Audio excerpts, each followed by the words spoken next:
Revanth Reddy free bus పెట్టిండు కదా, దాని గురించి నువ్వు ఏం చెప్తావు అనుకుంటాను? దాని గురించి చెప్పు. ఇది వారం 2000 ఎత్తా మరి ఇయ్యలేదు, 2000 4,000 అన్నాడు.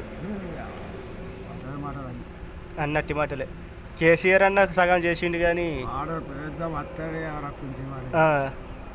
రేవంత్ ఎందుకు వచ్చిండు అనిపిస్తుంది ఒక్కొక్కసారి.